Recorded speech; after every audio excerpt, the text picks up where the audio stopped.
ਇਹ ਚੈਲੰਜ ਕਰਦਾ ਤੋਮਰ ਸਾਹਿਬ ਨੂੰ, ਤੁਸੀਂ ਬੈਠ ਕੇ ਸਾਹਮਣੇ ਡਿਬੇਟ ਕਰੋ। ਖਾਣ ਨੂੰ ਰੋਟੀ ਨਹੀਂ ਹੈਗੀ, ਇਹ ਸਟੋਰ ਕਰਨ ਨੂੰ ਕਾਨੂੰਨ ਬਣਾਈ ਜਾਂਦੇ ਆ। ਇਹਨਾਂ ਦਾ ਤਖਤਾ ਉਲਟਾ ਕਰਕੇ ਉਸ ਤੋਂ ਬਾਅਦ ਹੀ ਧਰਨਾ ਚੱਕ। ਸਾਡੀ ਵੀ ਜੰਗ ਉਸੇ ਤਰ੍ਹਾਂ ਰਹੇਗੀ ਜਦ ਤੱਕ ਮੋਦੀ ਦੀ ਜੜ੍ਹਾਂ ਨਹੀਂ ਪੱਟੀ ਜਾਣਗੀ।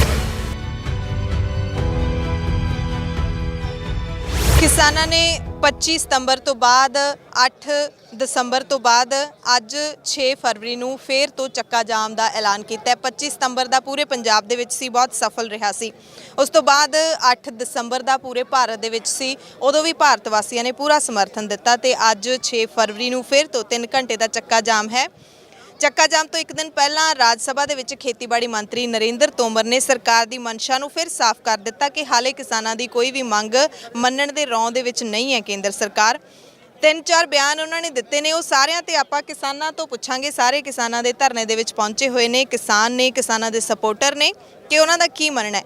ਖੇਤੀਬਾੜੀ ਮੰਤਰੀ ਨੇ ਸਭ ਤੋਂ ਪਹਿਲਾਂ ਕਿਹਾ ਹੈ ਕਿ ਜੇ ਅਸੀਂ ਸੋਧਾਂ ਕਰਨ ਨੂੰ ਮੰਨ ਗਏ ਹਾਂ, ਇਹਦਾ ਮਤਲਬ ਇਹ ਨਹੀਂ ਕਿ ਕਾਨੂੰਨ ਗਲਤ ਹੈਗੇ ਨੇ।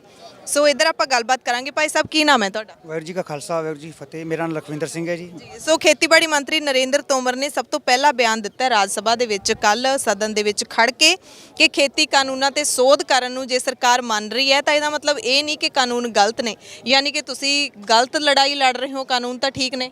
ਨਹੀਂ ਜੀ, ਨਹੀਂ, ਅਸੀਂ ਬਿਲਕੁਲ ਸਹੀ ਲੜਾਈ ਲੜ ਰਹੇ ਹਾਂ। ਦੇਖੋ, ਇਹ ਸਰਕਾਰ ਹੈ ਆਪਣੀ ਗੱਲਾਂ ਤੋਂ ਭੱਜ ਰਹੀ ਹੈ। ਇਹ ਪਹਿਲਾਂ ਜੇ ਖੰਮੀ ਸੀ ਕੋਈ ਤਾਂ ਹੀ ਇਹਨਾਂ ਨੇ ਕਿਹਾ ਸੀ ਅਸੀਂ ਸਸਪੈਂਡ ਕਰ ਦਿੰਦੇ ਹਾਂ। ਦੂਜੀ ਗੱਲ, ਜਿਹੜੇ ਤੋਮਰ ਜੀ ਕਹਿ ਰਹੇ ਆ, ਇਹਨਾਂ ਨੇ ਪਹਿਲਾਂ ਮੰਨੀ ਸੀ 2 ਮੰਗਾਂ ਤੁਹਾਡੇ ਅਸੀਂ ਮੰਨ ਲਈ ਗਈਆਂ ਵੀ ਅਸੀਂ ਬਿਜਲੀ ਬਿੱਲ ਤੇ ਕਿਸਾਨਾਂ ਦਾ ਜਿਹੜਾ ਜੁਰਮਾਨੇ ਵਾਲਾ ਬਿੱਲ ਅਸੀਂ ਰੱਦ ਕਰ ਦਿੰਦੇ ਹਾਂ, ਮੰਨੇ ਸੀਗੇ। ਹੁਣ ਜੋ ਰਾਜ ਸਭਾ ਪੇਸ਼ ਕਰਿਆ ਸਭ ਤੋਂ ਪਹਿਲਾਂ ਉਹੀ ਕਰਿਆ। ਪਹਿਲੇ ਨੰਬਰ ਤੇ ਅੱਗ ਪਰਾਲੀ ਵਾਲਾ, ਆਖਰੀ 29 ਨੰਬਰ ਤੇ ਸੀਗਾ ਇਹ ਆਪਣਾ ਬਿਜਲੀ ਵਾਲਾ। ਕਿਉਂ ਸੀਗਾ? ਇਹ ਸਰਕਾਰ ਜਦੋਂ ਹੁਣੇ ਮੁੱਕਰ ਗਈ, 1.5 ਸਾਲ ਕਿਹਨੇ ਦੇਖਿਆ? ਇਹ ਵੀ ਕਿਹਾ ਉਹਨਾਂ ਨੇ ਕੱਲ ਸਦਨ ਦੇ ਵਿੱਚ ਕਿ ਕਿਸਾਨ ਜਾਂ ਫਿਰ ਵਿਰੋਧੀ ਪਾਰਟੀਆਂ ਜਿਹੜੀਆਂ ਵਿਰੋਧ ਕਰ ਰਹੀਆਂ ਨੇ ਉਹ ਹਾਲੇ ਤੱਕ ਪ੍ਰੂਵ ਨਹੀਂ ਕਰ ਪਾਈਆਂ ਕਿ ਕਾਨੂੰਨਾਂ ਦੇ ਵਿੱਚ ਗਲਤੀਆਂ ਕਿਹੜੀਆਂ ਨੇ। ਕੀ ਪ੍ਰੂਵ ਨਹੀਂ ਕਰ ਪਾਏ? ਤੁਸੀਂ ਮੀਟਿੰਗਾਂ ਦੇ ਵਿੱਚ ਤਾਂ ਲੈ ਕੇ ਗਏ ਸੀ।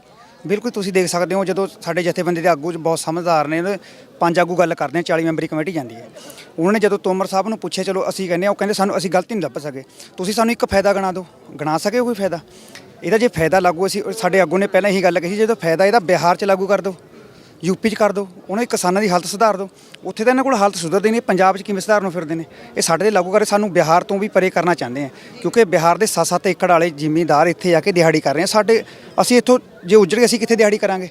ਸਾਡੇ ਇੱਥੇ ਅਸੀਂ ਖੁਸ਼ਹਾਲ ਕਿਉਂ ਆ? ਉਹ ਕਹਿੰਦੇ ਨੇ ਖੁਸ਼ਹਾਲ ਕਿਉਂ? ਪੰਜਾਬ ਦਾ ਕਿਸਾਨ ਖੁਸ਼ਹਾਲ ਨਹੀਂ ਹੈਗਾ। ਇਹ ਤਾਂ ਅਸੀਂ ਆਪਣੀ ਮਿਹਨਤ ਕਰਕੇ ਆਪਣੇ ਬੱਚੇ ਪੜ੍ਹਾ ਲਏ, ਬੱਚੇ ਸਾਡੇ ਜੋਬ ਲੱਗੇ ਕਰਨ, ਕੋਈ ਬਾਹਰ ਚਲੇ ਗਿਆ, ਉੱਥੋਂ ਆ ਕੇ ਥੋੜ੍ਹਾ ਖੁਸ਼ਹਾਲ ਹੋ ਗਿਆ। ਤੇ ਇਹ ਸਾਨੂੰ ਹਰ ਘਰ 'ਤੇ ਕਮੈਂਟ ਕਰਦੇ ਆ ਕਿ ਇਹ ਚੀਜ਼ ਆ ਗਈ, ਇਹ ਕਿਵੇਂ ਆ ਗਈ? ਇਹ ਸਰਕਾਰ ਕਾਰਪੋਰੇਟ ਘਰਾਣੇ ਦੇ ਅੰਡਰ ਆ ਕੇ ਇਹ ਬਿੱਲ ਬਣਾਏ ਨੇ। ਦੇਖੋ, ਜੇ ਸਾਨੂੰ ਇਹਨਾਂ ਨੂੰ ਸਰਕਾਰ ਮੰਨਦੀ ਹੈ ਵੀ ਜੇ ਸਾਨੂੰ ਫਾਇਦਾ ਨਹੀਂ, ਅਸੀਂ ਮੰਨਦੇ ਹਾਂ ਸਾਨੂੰ ਫਾਇਦਾ ਨਹੀਂ, ਇਹ ਮੋਦੀ ਜੀ ਕਿਉਂ ਦੇ ਰਹੇ ਆ ਸਾਨੂੰ? ਅੱਜ ਤੱਕ ਸਰਕਾਰ ਨੇ ਬਿਨਾਂ ਪੁੱਛੇ ਕੋਈ ਚੀਜ਼ ਦਿੱਤੀ ਤਾਂ ਹੈ ਨਹੀਂ ਕਿਸੇ ਨੂੰ। ਜੇ ਸਰਕਾਰ ਦੇਣਾ ਚਾਹੁੰਦੀ ਹੈ ਸਾਨੂੰ, ਅਸੀਂ ਕਹਿੰਦੇ ਰੱਦ ਕਰ ਦਿਓ, ਸਵਾਮੀਨਾਥਨ ਦੀ ਰਿਪੋਰਟ ਦਿਓ, ਹੋਰ ਰੁਜ਼ਗਾਰ ਦਿਓ, ਦੰਦੇ ਕਿਉਂ ਨਹੀਂ? ਹੈਲਥ ਤੱਕ ਬਿਲਕੁਲ। ਸੋ ਇੱਕ ਰਾਜ ਸਭਾ ਦੇ ਵਿੱਚ ਇਹ ਸਾਰੇ ਜਿਹੜੇ ਜਵਾਬ ਨੇ ਕਿਸਾਨ ਦੇ ਰਹੇ ਨੇ। ਖੇਤੀਬਾੜੀ ਮੰਤਰੀ ਨੇ ਕੱਲ ਜੋ ਬਿਆਨ ਦਿੱਤੇ ਨੇ ਉਹਨਾਂ ਦੇ ਜਵਾਬ ਦਿੱਤੇ ਜਾ ਰਹੇ ਨੇ। ਖੇਤੀਬਾੜੀ ਮੰਤਰੀ ਨੇ ਕੱਲ ਕਿਹਾ ਕਿ ਉਲਟੀ ਗੰਗਾ ਵਹਾ ਰਹੇ ਨੇ ਕਿਸਾਨ, ਉਹਨਾਂ ਦੇ ਵਿੱਚ ਤੁਸੀਂ ਸਾਰੇ ਸ਼ਾਮਲ ਹੋ। ਤੁਹਾਨੂੰ ਕਹਿ ਰਹੇ ਨੇ ਕਿ ਤੁਸੀਂ ਕੇਂਦਰ ਸਰਕਾਰ ਦੇ ਖਿਲਾਫ ਵਿਰੋਧ ਕਰਨ ਦੀ ਬਜਾਏ ਆਪਣੀ ਕੈਪਟਨ ਸਰਕਾਰ ਦੇ ਖਿਲਾਫ ਵਿਰੋਧ ਕਰੋ। ਬਾਪੂ ਜੀ, ਤੁਹਾਡਾ ਕੀ ਨਾਮ ਹੈ? ਤੁਸੀਂ ਜਵਾਬ ਦਿਓ। ਜੀ, ਤੁਹਾਡਾ ਕੀ ਨਾਮ ਹੈ? ਬਾਬਾ ਗੁਰਦੇਵ ਸਿੰਘ ਜੀ, ਗੁਰਦੁਆਰਾ ਕਾਲਗੜ੍ਹ ਸਾਹਿਬ, ਹਜੂਰ ਸਾਹਿਬ ਦੇ ਸੇਵਾਦਾਰ ਜੀ। ਸੋ ਬਾਬਾ ਜੀ, ਤੁਸੀਂ ਵੀ ਧਰਨੇ ਦੇ ਵਿੱਚ ਪਹੁੰਚੇ ਹੋਏ ਹੋ। ਸੋ ਖੇਤੀਬਾੜੀ ਮੰਤਰੀ ਜਿਹੜਾ ਕਹਿ ਰਹੇ ਨੇ ਕਿ ਉਲਟੀ ਗੰਗਾ ਤੁਸੀਂ ਵਹਾ ਰਹੇ ਹੋ, ਯਾਨੀ ਕਿ ਜਿਹਦੇ ਖਿਲਾਫ ਪ੍ਰੋਟੈਸਟ ਕਰਨਾ ਹੈ ਉਹਦੇ ਖਿਲਾਫ ਨਾ ਕਰਕੇ ਸਹੀ ਬੰਦੇ ਖਿਲਾਫ ਕਰ ਰਹੇ ਹੋ, ਕੀ ਕਹਿਣਾ? ਮੈਂ ਤਾਂ ਸਿਰਫ ਇੰਨਾ ਕੁ ਕਹਿਣਾ ਚਾਹੁੰਦਾ ਵੀ ਅੱਜ ਜਿਹਦੇ ਭੜੋਲੇ 'ਚ 2 ਦਾਣੇ ਹੈਗੇ ਵੀ ਨੇ ਸਾਡੇ ਇੰਡੀਆ 'ਚ, ਉਹ ਵਿਦੇਸ਼ਾਂ ਨੂੰ ਲੋਕ ਤਰਜੀਹ ਕਿਉਂ ਦੇਣ ਲੱਗ ਪਏ? ਕਿਤੇ ਨਾ ਕਿਤੇ ਤਾਂ ਕੋਈ ਸਾਡੀਆਂ ਕਮੀਆਂ ਆ ਰਹੀਆਂ ਨੇ। ਹਰ ਐਜੂਕੇਟਡ ਬੱਚਾ, ਜਿਹੜਾ ਪੜ੍ਹਿਆ ਲਿਖਿਆ ਬੱਚਾ, ਉਹ ਸਾਡੇ ਦੇਸ਼ 'ਚ ਰਹਿਣ ਨੂੰ ਤਿਆਰ ਹੀ ਨਹੀਂ। ਇਹਦਾ ਮਤਲਬ ਕਿਤੇ ਨਾ ਕਿਤੇ ਤਾਂ ਕਮੀਆਂ ਆ ਹੀ ਰਹੀਆਂ ਹਨ। ਅਤੇ ਨਾਲੇ ਜਿਹੜਾ ਮੈਨੂੰ ਮੇਨ ਇਹ ਸਮਝ ਤਾਂ ਹੈਗੀ ਵੀ ਜਿਹੜੇ ਇਹਨਾਂ ਨੇ ਇੱਕ ਪਰਾਲੀ ਦਾ ਬਿੱਲ ਲਾਗੂ ਕੀਤਾ ਸੀ, ਉਹ ਤਾਂ ਸਿੱਧਾ ਹੀ ਕਬਜ਼ਾ ਸੀ। ਕਿੱਲੇ ਦੇ ਕਰੋੜ ਰੁਪਈਆ, ਮਤਲਬ ਕਰੋੜ ਦਾ ਤਾਂ ਕਿੱਲਾ ਨਹੀਂ ਹੈਗਾ, ਕਿੱਲਾ 50 ਲੱਖ ਦਾ ਕਿੱਲਾ, ਉਹਦੇ 'ਤੇ ਕਰੋੜ ਜੁਰਮਾਨਾ। ਇਹਦਾ ਮਤਲਬ ਤੂੰ ਜ਼ਮੀਨ ਛੱਡ ਦੇ, ਇਹਦਾ ਮਤਲਬ ਤਾਂ ਫਿਰ ਇਹੀ ਬਣਦਾ।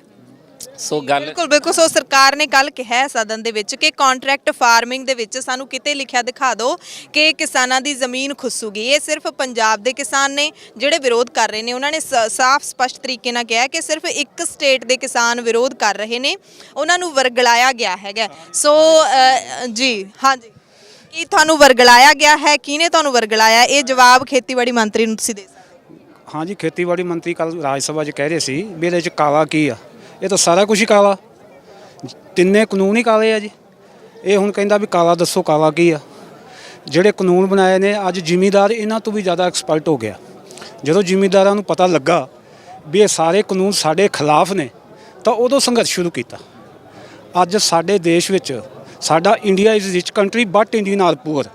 ਸਾਡਾ ਦੇਸ਼ ਅਮੀਰ ਸੀ, ਅੱਜ ਇੱਥੋਂ ਦੇ ਲੋਕ ਗਰੀਬ ਨੇ। 90% ਲੋਕ ਗਰੀਬ ਨੇ, 10% ਜਿਹੜੇ ਨੇ ਕਾਰਪੋਰੇਟ ਘਰਾਣਿਆਂ ਨੇ ਸਾਡੇ ਆਪ ਕਬਜ਼ੇ 'ਚ ਲਏ ਹੋਏ ਨੇ। ਜ਼ਿਮੀਂਦਾਰ 2 ਕਿੱਲੇ ਦਾ ਮਾਲਕ ਆ ਜੀ, ਕੋਈ 10 ਕਿੱਲੇ ਦਾ ਮਾਲਕ ਆ, ਕੋਈ 15 ਕਿੱਲੇ ਦਾ ਮਾਲਕ ਆ। ਅਗਰ ਉਹਦੀ ਸਵੇਰ ਤੋਂ ਲੈ ਕੇ ਸ਼ਾਮ ਤੱਕ ਐਵਰੇਜ ਉਹਦੀ ਲਾਈ ਜਾਵੇ ਤਾਂ ਉਹਨੂੰ ਦਿਹਾੜੀ ਵੀ ਪੱਲੇ ਨਹੀਂ ਪੈਂਦੀ ਹੈਗੀ। ਪਹਿਲਾਂ ਉਹਨੇ ਵਹਾਈ ਕਰਨੀ ਆ ਜੀ, ਫਿਰ ਉਸਨੇ ਬਾਅਦ ਉਹਨੇ ਬੀਜ ਪਾਉਣਾ ਜੀ, ਫਿਰ ਉਹਨੇ ਖਾਦ ਪਾਉਣੀ ਆ ਜੀ, ਫਿਰ ਉਹਦੀ ਸੰਭਾਲ ਕਰਨੀ ਆ। 6 ਮਹੀਨੇ ਬਾਅਦ ਫਸਲ ਹੁੰਦੀ ਆ ਪਰ ਉਹਦੀ ਲਾਗਤ ਮੁੱਲ ਉਹਨੂੰ ਨਹੀਂ ਮਿਲਦੀ। ਹੁਣ MSP ਕਹਿ ਰਿਹਾ ਜੀ, ਮਿਨੀਮਮ ਸਟੋਰ ਪ੍ਰਾਈਸ, ਇਹਦੇ ਵਿੱਚ ਹੁਣ ਘੱਟੋ ਘੱਟ ਹੁਣ 85 ਕੁ ਰੁਪਏ ਸਾਰਾ ਇਹਨਾਂ ਨੇ ਕਣਕ ਦੇ ਵਿੱਚ ਦਿੱਤਾ ਰੇਟ।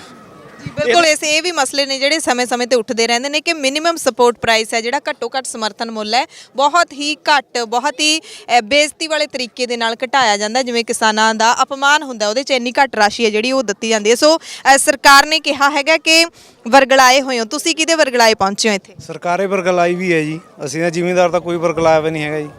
ਜਿਹੜੇ ਕਹਿ ਰਹੇ ਆ ਨਾ ਜੀ ਉਹੀ ਵਰਗਲਾਏ ਹੋਏ ਆ ਜੀ। ਇੰਨੀ ਦੁਨੀਆ ਨੂੰ ਤਾਂ ਨਹੀਂ ਕੋਈ ਵਰਗਲਾ ਸਕਦਾ ਜੀ। ਤੁਸੀਂ ਆਪਣੇ ਆਪ ਆਏ ਹੋ? ਹਾਂਜੀ ਹਾਂ, ਆਪਣੇ ਆਪ ਆਏ ਆ ਜੀ ਅਸੀਂ। ਉਹ ਸਰਕਾਰ ਕਹਿ ਰਹੀ ਹੈ ਕਿ ਤੁਸੀਂ ਗਲਤਫਹਿਮੀ ਦਾ ਸ਼ਿਕਾਰ ਹੋ, ਖਾਸ ਕਰਕੇ ਪੰਜਾਬ ਦੇ ਕਿਸਾਨ ਗਲਤਫਹਿਮੀ ਦਾ ਸ਼ਿਕਾਰ ਨੇ, ਕੀ ਜਵਾਬ ਹੈ? ਨਹੀਂ, ਅਸੀਂ ਖੇਤੀਬਾੜੀ ਮੰਤਰੀ ਨੂੰ ਜੀ ਪੁੱਛਣਾ ਚਾਹੁੰਦੇ ਆ ਜੀ ਵੀ ਤੁਸੀਂ ਕਦੀ ਜ਼ਿਮੀਂਦਾਰਾਂ ਦੇ ਵਿੱਚ ਆਏ ਆ ਜੀ ਪੁੱਛਣੇ ਵਾਸਤੇ? ਉੱਥੇ ਮਹਿਲਾਂ ਦੇ ਵਿੱਚ ਬੈਠ ਕੇ ਕਾਨੂੰਨ ਬਣਾਈ ਜਾਂਦੇ ਆ, ਜ਼ਿਮੀਂਦਾਰ ਨੂੰ ਕਿਸੇ ਨੂੰ ਪੁੱਛਿਆ ਜੀ? ਬਿਲਕੁਲ। ਸੋ ਕਿਸਾਨ, ਪੰਜਾਬ ਦੇ ਕਿਸਾਨ ਨੇ ਸਾਰੇ, ਉਹ ਕਹਿੰਦੇ ਅਸੀਂ ਵਰਗਲਾਏ ਹੋਏ ਨਹੀਂ ਆ, ਸਾਨੂੰ ਪਤਾ ਹੈ ਸਾਡੇ ਕੀ ਰਾਈਟਸ ਨੇ, ਸਾਨੂੰ ਪਤਾ ਸਾਡੇ ਨਾਲ ਕੀ ਗਲਤ ਹੋ ਰਿਹਾ, ਕੀ ਸਹੀ ਹੋ ਰਿਹਾ। ਇਹਦਾ ਕੀ ਜਵਾਬ ਹੈ? ਤੁਸੀਂ ਇੱਥੇ ਕਿਉਂ ਪਹੁੰਚੇ ਹੋ? ਕਿਸੇ ਨੇ ਭੇਜਿਆ, ਕਿਸੇ ਨੇ ਵਰਗਲਾਇਆ, ਕਿਸੇ ਨੇ ਧਮਕਾਇਆ? ਨਹੀਂ ਜੀ, ਅਸੀਂ ਆਪਣੇ ਆਪ ਨਾਲ ਆਏ ਹਾਂ। ਜਿਵੇਂ ਹੁਣ ਆਪਣੇ ਕ੍ਰਿਸ਼ੀ ਮੰਤਰੀ ਜੀ ਕਹਿ ਰਹੇ ਨੇ, ਉਹਨਾਂ ਨੇ ਸਰਕਾਰ ਕੋਲ ਆਪਣੇ ਕਿਸਾਨਾਂ ਕੋਲ ਪ੍ਰਸਤਾਵ ਰੱਖਿਆ ਹੈ ਕਿ ਅਸੀਂ 1.5 ਸਾਲ ਲਈ ਕਾਨੂੰਨਾਂ ਨੂੰ ਰੋਕ ਦਿੰਦੇ ਹਾਂ। ਜੇ 1.5 ਸਾਲ ਲਈ ਕਾਨੂੰਨਾਂ ਨੂੰ ਰੋਕ ਕੇ ਹੁਣ ਉਹਨਾਂ ਦਾ ਸਰਦਾ ਹੈ ਤਾਂ ਉਹ 6 ਮਹੀਨੇ ਲਈ ਜਾਂ 2 ਮਹੀਨੇ ਲਈ ਰੋਕ ਕੇ ਕਿਸਾਨਾਂ ਨਾਲ ਕਮੇਟੀ ਬਣਾਉਂਦੇ, ਉਹਨਾਂ ਦੀ ਰਾਏ ਲੈਂਦੇ ਤਾਂ ਸ਼ਾਇਦ ਇਹ ਅੱਜ ਨੌਬਤ ਨਾ ਆਉਂਦੀ। ਅੱਜ ਸਾਰਾ ਭਾਰਤ ਸੜਕਾਂ 'ਤੇ ਉਤਰਿਆ ਹੋਇਆ, ਤੁਸੀਂ ਦੇਖੋ ਸਾਰੇ ਆਪਣਾ ਘਰ-ਬਾਰ ਛੱਡ ਕੇ ਬਾਹਰ ਖੜੇ ਆ। ਠੀਕ ਹੈ, ਕਿਸੇ ਦਾ ਆਪਣੇ ਘਰੋਂ ਨਿਕਲਣ ਨੂੰ ਜੀ ਨਹੀਂ ਕਰਦਾ ਜੀ। ਬਜ਼ੁਰਗ ਸਾਡੇ ਮਾਵਾਂ ਭੈਣਾਂ ਸਾਡੇ ਦਿੱਲੀ ਬੈਠੀਆਂ, ਠੀਕ ਹੈ, ਅਸੀਂ ਉਹਨਾਂ ਦਾ ਸਮਰਥਨ ਇੱਥੋਂ ਕਰ ਰਹੇ ਹਾਂ। ਪਰ ਇਹ ਸਾਰੀ ਨੌਬਤ ਸਰਕਾਰ ਦੇ ਕਰਕੇ ਹੀ ਆਈ ਹੈ। ਜੇ ਹੁਣ ਉਹ ਕਹਿੰਦੇ ਹਨ ਵੀ 1.5 ਸਾਲ ਲਈ ਕਾਨੂੰਨਾਂ ਨੂੰ ਰੋਕ ਦਿੰਦੇ ਆ, ਜੇ ਕਾਨੂੰਨ ਪਹਿਲਾਂ ਰੋਕ ਕੇ ਕਿਸਾਨਾਂ ਦੇ ਨਾਲ ਕਮੇਟੀ ਬਣਾ ਕੇ ਉਹਨਾਂ ਦੀ ਸਹਿਮਤੀ ਲਈ ਹੁੰਦੀ ਤਾਂ ਅੱਜ ਇਹ ਦਿਨ ਨਾ ਦੇਖਣਾ ਪੈਂਦਾ ਜੀ।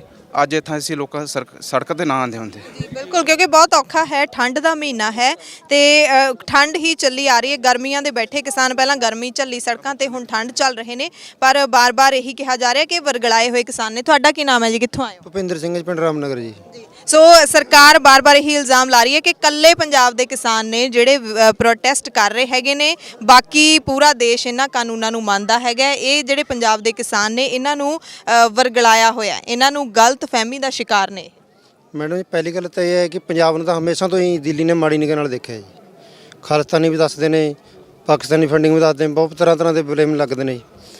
ਵਰਗਲਾਇਆ ਤਾਂ ਕਿਸੇ ਨੇ ਕੋਈ ਨਹੀਂ, ਸਭ ਆਪਣੀ ਮਰਜ਼ੀ ਨਾਲ ਆਏ ਵੇ ਨਹੀਂ। ਸਾਨੂੰ ਵੀ ਇੰਨੀ ਸਮਝ ਤਾਂ ਹੈਗੀ ਵੀ ਕਾਨੂੰਨ ਸਾਡੇ ਹੱਕ 'ਚ ਹੈਗੇ ਨੇ। ਨਹੀਂ, ਇਹਨਾਂ ਦਾ ਕੀ ਮਤਲਬ ਵੀ ਸਾਡੀ ਜ਼ਮੀਨ 'ਚ ਸਾਨੂੰ ਹੀ ਨੌਕਰ ਬਣਾ ਦੇਣਾ ਜੀ। ਇਹਨਾਂ ਦਾ ਮੇਨ ਮੁੱਦਾ ਇਹਨਾਂ ਦਾ ਵਾ ਜੀ ਜਿਹੜਾ ਕੰਟਰੈਕਟ ਫਾਰਮਿੰਗ ਹੈ, ਉਹਦੇ ਵਿੱਚ ਸਿੱਧਾ ਹੀ ਜੇਕਰ ਕੋਈ ਕਾਰਪੋਰੇਟ ਘਰਾਂ ਨਾਲ ਕੋਈ ਜ਼ਿਮੀਂਦਾਰ ਨਾਲ ਕੋਈ ਫੰਡਿੰਗ ਵਿੱਚ ਕੋਈ ਇੱਦਾਂ ਵੀ ਹੁੰਦਾ, ਝਗੜਾ ਹੁੰਦਾ, ਉਹ SDM ਤੋਂ ਅੱਗੇ ਜਾ ਨਹੀਂ ਸਕਦਾ ਜੀ। ਉਹਦੇ ਅੱਗੇ ਸੁਣਵਾਈ ਨਹੀਂ ਹੈਗੀ। SDM ਕਿਹਦੀ ਸੁਣੂਗਾ ਜੀ? ਕਾਰਪੋਰੇਟ ਘਰਾਣੇ ਦੀ। ਠੀਕ ਹੈ, ਸਰਕਾਰ ਦੀ ਸੁਣਨੀ ਉਹਨਾਂ ਦੀ। ਜ਼ਿਮੀਂਦਾਰ ਤਾਂ ਮਰ ਗਏ ਜੀ ਬਸ, ਠੀਕ ਹੈ ਨਹੀਂ? ਬਿਲਕੁਲ, ਪਰ ਬਾਰ-ਬਾਰ ਸਰਕਾਰ ਇਹੀ ਦਾਵਾ ਕਰ ਰਹੀ ਹੈ ਕਿ ਜ਼ਿਮੀਂਦਾਰ ਨੂੰ ਕੁਝ ਨਹੀਂ ਹੋਏਗਾ, ਨਾ ਜ਼ਿਮੀਂਦਾਰ ਦੀ ਜ਼ਮੀਨ ਜਾਏਗੀ, ਨਾਲੇ ਉਹਦੀ ਜਿਹੜੀ ਆਮਦਨ ਹੈ ਉਹ ਦੁੱਗਣੀ ਹੋਏਗੀ। ਇਹਦਾ ਵਾਰ-ਵਾਰ ਦਾਵਾ ਕਰ ਰਹੀ ਹੈ ਸਰਕਾਰ। ਤੁਹਾਡਾ ਕੀ ਨਾਮ ਹੈ, ਤੁਸੀਂ ਕਿੱਥੋਂ ਆਏ ਹੋ? ਮੇਰਾ ਨਾਮ ਸੁਰਿੰਦਰ ਸਿੰਘ ਹੈ। ਮੇਰਾ ਪਿੰਡ ਇੱਥੋਂ 5-7 ਕਿਲੋਮੀਟਰ ਕਰਾਲੀ ਪਿੰਡ ਹੈ ਜੀ। ਕਿਸਾਨ ਹੋ ਕਿ ਕਿਸਾਨਾਂ ਦੇ ਸਮਰਥਨ 'ਚ ਆਏ ਹੋ? ਕਿਸਾਨ ਹਾਂ ਜੀ। ਸੋ ਜਿਹੜਾ ਹੁਣ ਪ੍ਰੋਟੈਸਟ ਹੋ ਰਿਹਾ, 26 ਜਨਵਰੀ ਵਾਲਾ ਵੀ ਹੋ ਗਿਆ, ਉਸ ਤੋਂ ਬਾਅਦ ਅੱਜ ਵਾਲਾ ਜਿਹੜਾ ਪ੍ਰੋਟੈਸਟ ਹੈ, ਸਰਕਾਰ ਅੱਜ ਤੋਂ 1 ਦਿਨ ਪਹਿਲਾਂ ਬਿਆਨ ਦੇ ਰਹੀ ਹੈ ਕਿ ਅਸੀਂ ਨਹੀਂ ਮੰਨਣਾ। ਸਾਫ਼ ਤੌਰ ਤੇ ਉਹਨਾਂ ਦਾ ਇਹੀ ਕਹਿਣਾ। ਕੀ ਲੱਗਦਾ ਤੁਹਾਨੂੰ, ਹੋਰ ਤਿੱਖਾ ਹੋਣਾ ਚਾਹੀਦਾ ਹੈ? ਆਪਣੇ ਜਿਹੜੇ ਲੀਡਰ ਅਗਵਾਈ ਕਰ ਰਹੇ ਨੇ ਉਹਨਾਂ ਨੂੰ ਕੋਈ ਮੈਸੇਜ ਦੇਣਾ ਚਾਹੁੰਦੇ ਹੋ? ਤੁਸੀਂ ਕੀ ਸੋਚਦੇ ਹੋ ਇਸ ਸੰਘਰਸ਼ ਦੇ ਬਾਰੇ ਹੁਣ ਅੱਗੇ? ਦੇਖੋ ਜੀ, ਇਹ ਸੰਘਰਸ਼ ਅਜੇ ਬਹੁਤ ਵਧਣਾ ਫੁੱਲਣਾ ਹੈ ਜੀ। ਇਸ ਦੇਸ਼ ਦੇ ਵਿੱਚ ਜਿੰਨੇ ਵੀ ਉੱਥੇ ਰੈਲੀ ਦੇ ਵਿੱਚ ਜਥੇਬੰਦੀਆਂ ਜੇ ਸਾਰੇ ਇਕੱਲੇ ਜ਼ਿਮੀਂਦਾਰ ਹੀ ਨਹੀਂ ਹੈਗੇ, ਕਿਸਾਨ ਹੀ ਨਹੀਂ ਹੈਗੇ, ਇੱਥੇ ਹਰ ਵਰਗ ਹੈ। ਇੱਥੇ ਮਜ਼ਦੂਰ ਵੀ ਹੈਗੇ ਹੈ ਤੇ ਸਕੂਲਾਂ ਦੇ ਵਿੱਚ ਪੜ੍ਹਨ ਵਾਲੇ ਬੱਚੇ ਵੀ ਹੈਗੇ ਆ ਤੇ ਹਰ ਰਿਟਾਇਰਡ ਜੱਜ ਵੀ ਹੈਗੇ, ਵਕੀਲ ਵੀ ਹੈਗੇ ਆ, ਕਿਉਂਕਿ ਇਸ ਦੇਸ਼ ਦੇ ਵਿੱਚ ਮੈਂ ਤਾਂ ਇਹੀ ਕਹਿਣਾ ਚਾਹੁੰਦਾ ਕਿ ਇਸ ਦੇਸ਼ ਦੇ ਵਿੱਚ ਕਾਨੂੰਨ ਵਿਵਸਥਾ ਦੀ ਕਮਜ਼ੋਰੀ ਹੈ। ਜੇ ਇਸ ਦੇਸ਼ ਦੇ ਵਿੱਚ ਕਾਨੂੰਨ ਹੋਵੇ ਤਾਂ ਬਾਹਰਲੇ ਦੇਸ਼ਾਂ ਵਾਂਗੂ ਇੱਥੇ ਹਰ ਬੰਦੇ ਨੂੰ ਬਾਹਰ ਜਾਣ ਦੀ ਲੋੜ ਨਾ ਪਵੇ, ਇੱਥੇ ਕਰਕੇ ਖਾ ਸਕਦਾ ਕੋਈ। ਇੱਥੇ ਕਰਪਸ਼ਨ ਇੰਨੀ ਜ਼ਿਆਦਾ ਹੈ, ਤੁਸੀਂ ਆਪ ਹੀ ਹਿਸਾਬ ਲਾਓ ਕਿ ਇਸ ਦੇਸ਼ ਦੇ ਵਿੱਚ ਜਦੋਂ ਚੋਣ ਸਿਸਟਮ ਹੁੰਦਾ ਹੈ ਉਹਦੇ ਵਿੱਚ ਇਹ ਕਰੋੜਾਂ ਰੁਪਏ ਖਰਚ ਕੇ ਸਰਕਾਰਾਂ ਬਣਾਉਣ ਵਾਲੇ ਜਿਹੜੇ ਬੰਦੇ ਲੀਡਰ ਬਣ ਕੇ ਅੱਜ ਇਸ ਦੇਸ਼ ਦੇ ਮਾਲਕ ਬਣੇ ਬੈਠੇ ਨਾ ਜੀ, ਇਹਨਾਂ ਨੂੰ ਇਹ ਪਤਾ ਹੋਣਾ ਚਾਹੀਦਾ ਵੀ ਉਹ ਸਾਰੀਆਂ ਕੁਰਸੀਆਂ ਤੇ ਬਲੈਕ ਕਰਦੇ ਨੇ। ਹਰ ਕੁਰਸੀ ਬਲੈਕ ਹੋ ਰਹੀ ਇਸ ਦੇਸ਼ ਦੇ ਵਿੱਚ। ਜਿੰਨੇ ਵੀ ਵਰਕਰ ਇੱਥੇ ਹੈਗੇ, ਜੋ ਵੀ ਸਰਕਾਰੀ ਕੁਰਸੀ ਤੇ ਬੈਠਾ, ਹਰ ਇੱਕ ਬੰਦਾ ਪੈਸੇ ਤੋਂ ਬਿਨਾਂ ਕੋਈ ਕੰਮ ਨਹੀਂ ਕਰਕੇ ਰਾਜੀ। ਇੱਥੇ ਕਿਸੇ ਨੂੰ ਵੀ ਪੁੱਛ ਸਕਦੇ ਹੋ ਵੀ ਇੱਥੇ ਕੋਈ ਐਸਾ ਕੋਈ ਦਫ਼ਤਰ ਹੈਗਾ ਜਿੱਥੇ ਵੀ ਪੈਸਾ ਤੋਂ ਬਿਨਾਂ ਕੰਮ ਹੁੰਦਾ ਹੋਵੇ। ਤੁਸੀਂ ਪੁਲਿਸ ਕੋਰਟ ਚਲੇ ਜਾਓ, ਉੱਥੇ FIR ਵੀ ਪੈਸੇ ਤੋਂ ਬਿਨਾਂ ਨਹੀਂ ਹੁੰਦੀ। ਕਿਸੇ ਕੋਰਟ ਦੇ ਵਿੱਚ ਚਲੇ ਜਾਓ, ਉੱਥੇ ਇਨਸਾਫ ਨਹੀਂ ਮਿਲਦਾ। ਉੱਥੇ ਜੱਜ ਖੁਦ ਜੱਜਾਂ ਦੇ ਖਿਲਾਫ ਐਲੀਗੇਸ਼ਨ ਇਸ ਦੇਸ਼ ਦੇ ਵਿੱਚ ਲੱਗੇ। ਸੁਪਰੀਮ ਕੋਰਟ ਦੇ ਚੀਫ ਜਸਟਿਸ ਦੇ ਖਿਲਾਫ ਐਲੀਗੇਸ਼ਨ ਲੱਗੇ ਸੀਗੇ। ਬਿਲਕੁਲ ਯਾਨੀ ਕਿ ਤੁਸੀਂ ਕਹਿੰਦੇ ਹੋ ਕਿ ਸਾਰਾ ਤੰਤਰ ਹੀ ਭ੍ਰਸ਼ਟ ਹੋ ਗਿਆ ਤੇ ਇਹ ਲੜਾਈ ਹੈ ਜਿਹੜੀ, ਇਹ ਲੜਾਈ ਸਿਰਫ ਕਿਸਾਨੀ ਦੀ ਨਹੀਂ ਹੈ, ਕਿਸਾਨਾਂ ਦੀ ਨਹੀਂ, ਇਹ ਹਰ ਭਾਰਤ ਵਾਸੀ ਦੀ ਲੜਾਈ ਹੈ ਕਿ ਇਸ ਦੇਸ਼ ਦੇ ਵਿੱਚ ਹਰ ਬੰਦੇ ਨੂੰ ਆਪਣੀ ਜ਼ਿੰਦਗੀ ਦੇ ਵਿੱਚ ਸੱਚ ਤੇ ਇਨਸਾਨੀਅਤ ਦੇ ਚੰਗੇ ਕਰਮ ਕਰਕੇ ਜ਼ਿੰਦਗੀ ਨਹੀਂ ਨਿਭਾ ਸਕਦਾ। ਇੱਥੇ ਹਰ ਬੰਦੇ ਨੂੰ ਗੈਰ ਕਾਨੂੰਨੀ ਕੰਮ ਕਰਨ ਤੇ ਮਜਬੂਰ ਕਰਿਆ ਜਾ ਰਿਹਾ ਜੀ, ਕਿਉਂਕਿ ਇਸ ਦੇਸ਼ ਦਾ ਜਿਹੜਾ ਕਾਨੂੰਨ ਹੈ ਉਹਦੀ ਵਿਵਸਥਾ ਇੰਨੀ ਨਿਕੰਮੀ ਹੋ ਚੁੱਕੀ ਹੈ। ਇਹ ਕੋਈ ਵੀ ਨਹੀਂ ਸੋਚਦਾ ਕਿ ਅੱਜ ਕੋਈ ਇਨਸਾਨੀਅਤ ਤੋਂ ਸੱਚ ਦੇ ਰਾਹ 'ਤੇ ਚੱਲ ਕੇ ਕੁਝ ਕਰ ਸਕੇ। ਬਿਲਕੁਲ। ਸੋ ਕਿਸਾਨ ਹੁਣ ਚੱਲੇ ਹੋਏ ਨੇ ਤੇ ਕਿਸਾਨਾਂ ਦੇ ਉੱਤੇ ਜਿਸ ਤਰੀਕੇ ਦਾ ਜ਼ਬਰ ਹੋ ਰਿਹਾ ਹੈ, ਦਿੱਲੀ ਦੀਆਂ ਤਸਵੀਰਾਂ ਆਪਾਂ ਦੇਖ ਰਹੇ ਹਾਂ, ਹੋਰ ਵੀ ਜ਼ਬਰ ਜੇ ਸਰਕਾਰ ਕਰੂਗੀ ਫਿਰ ਵੀ ਡਟੇ ਰਹੋਗੇ? ਕਿੰਨਾ ਚਿਰ ਤੱਕ ਖੜੇ ਰਹੋਗੇ? ਦੇਖੋ ਜੀ, ਉਹੀ ਗੱਲ ਮੈਂ ਪਹਿਲਾਂ ਰਹੀ ਹੈ ਕਿ ਇੱਥੇ ਹਰ ਭਾਰਤ ਵਾਸੀ ਇਸ ਲੜਾਈ ਦੇ ਵਿੱਚ ਸ਼ਾਮਲ ਹੋਇਆ। ਕੱਲੇ ਕਿਸਾਨਾਂ ਦੀ ਤਾਂ ਇਹ ਗੱਲ ਐਵੇਂ ਕਰੀ ਜਾਂਦੇ, ਕੱਲਾ ਕਿਸਾਨ ਨਹੀਂ ਹੈਗਾ। ਕੱਲਾ ਕਿਸਾਨ ਕਿੰਨਾ ਕੁ ਹੁੰਦਾ ਵੀ ਜਿੱਥੇ ਜਾ ਕੇ ਪੂਰਾ, ਇਹ ਤਾਂ ਪੂਰਾ ਦੇਸ਼ ਖੜਿਆ ਨਾਲ ਜੀ। ਇਹ ਸਰਕਾਰਾਂ ਜਿਹੜੀਆਂ ਪਹਿਲਾਂ ਤੋਂ ਲੈ ਕੇ ਅੱਜ ਤੱਕ, ਜਿਵੇਂ ਅੱਜ ਤੱਕ 70 ਸਾਲ ਪਹਿਲਾਂ ਤੋਂ ਦੇਖੋ, ਇਹਨਾਂ ਸਰਕਾਰਾਂ ਨੇ ਉੱਦਾਂ ਦਾ ਹੀ ਸਿਸਟਮ ਅੱਜ ਇਸ ਦੇਸ਼ ਦੇ ਵਿੱਚ ਸਿਸਟਮ ਬਦਲਣਾ ਬਹੁਤ ਜ਼ਰੂਰੀ ਸਮਝਿਆ। ਪਰ ਉਹੀ ਹੈ ਨਾ, ਬਾਰ-ਬਾਰ ਉਹੀ ਸਵਾਲ ਆਉਂਦਾ ਕਿ ਸਿਸਟਮ ਬਦਲਣਾ ਤੁਸੀਂ ਕਹਿ ਰਹੇ ਹੋ ਬਹੁਤ ਜ਼ਰੂਰੀ ਹੈ। ਸਿਸਟਮ ਬਦਲਣ ਲਈ ਤੁਸੀਂ ਕਦੋਂ ਤੱਕ ਖੜੇ ਰਹੋਗੇ? ਸਰਕਾਰ ਨਹੀਂ ਮੰਨ ਰਹੀ। ਦੇਖੋ ਜੀ, ਇਹ ਤਾਂ ਮੈਂ ਤਾਂ ਇਹੀ ਚਾਹੁੰਦਾ ਕਿ ਜਦੋਂ ਤੱਕ ਜੀਣਾ ਜ਼ਿੰਦਗੀ ਹੋਵੇਗੀ ਉਦੋਂ ਤੱਕ ਖੜਨਾ ਬਹੁਤ ਜ਼ਰੂਰੀ ਹੈ, ਕਿ ਅੰਤ ਤੱਕ ਲੜਨਾ ਬਹੁਤ ਜ਼ਰੂਰੀ ਹੈ। ਤੁਸੀਂ ਖੜੋਗੇ? ਬਿਲਕੁਲ ਜੀ, ਮੈਂ ਤਾਂ ਬਹੁਤ ਪਹਿਲਾਂ ਤੋਂ ਹੀ ਖੜਿਆ ਜੀ, ਹੁਣ ਤੱਕ ਅੱਗੇ ਵੀ ਖੜਦਾ ਰਹਾਂਗੇ ਜਦੋਂ ਤੱਕ। ਤੁਹਾਡਾ ਕੀ ਨਾਮ ਹੈ? ਅਵਤਾਰ ਸਿੰਘ ਹੈ ਜੀ ਮੇਰਾ ਨਾਮ, ਬਨੂੜ ਤੋਂ ਮੈਂ ਬਿਲੋਂਗ ਕਰਦਾ ਜੀ। ਤੁਹਾਡੇ ਤੋਂ ਵੀ ਇਹੀ ਸਵਾਲ ਹੈ ਕਿਉਂਕਿ ਸਰਕਾਰ ਦੀ ਮਨਸ਼ਾ ਜ਼ਾਹਿਰ ਹੋ ਚੁੱਕੀ ਹੈ ਕੱਲ ਰਾਜ ਸਭਾ ਦੇ ਵਿੱਚ ਵੀ, ਹਾਲੇ ਸਰਕਾਰ ਇੰਨੀ ਜਲਦੀ ਮੰਨਣ ਵਾਲੀ ਨਹੀਂ ਹੈ।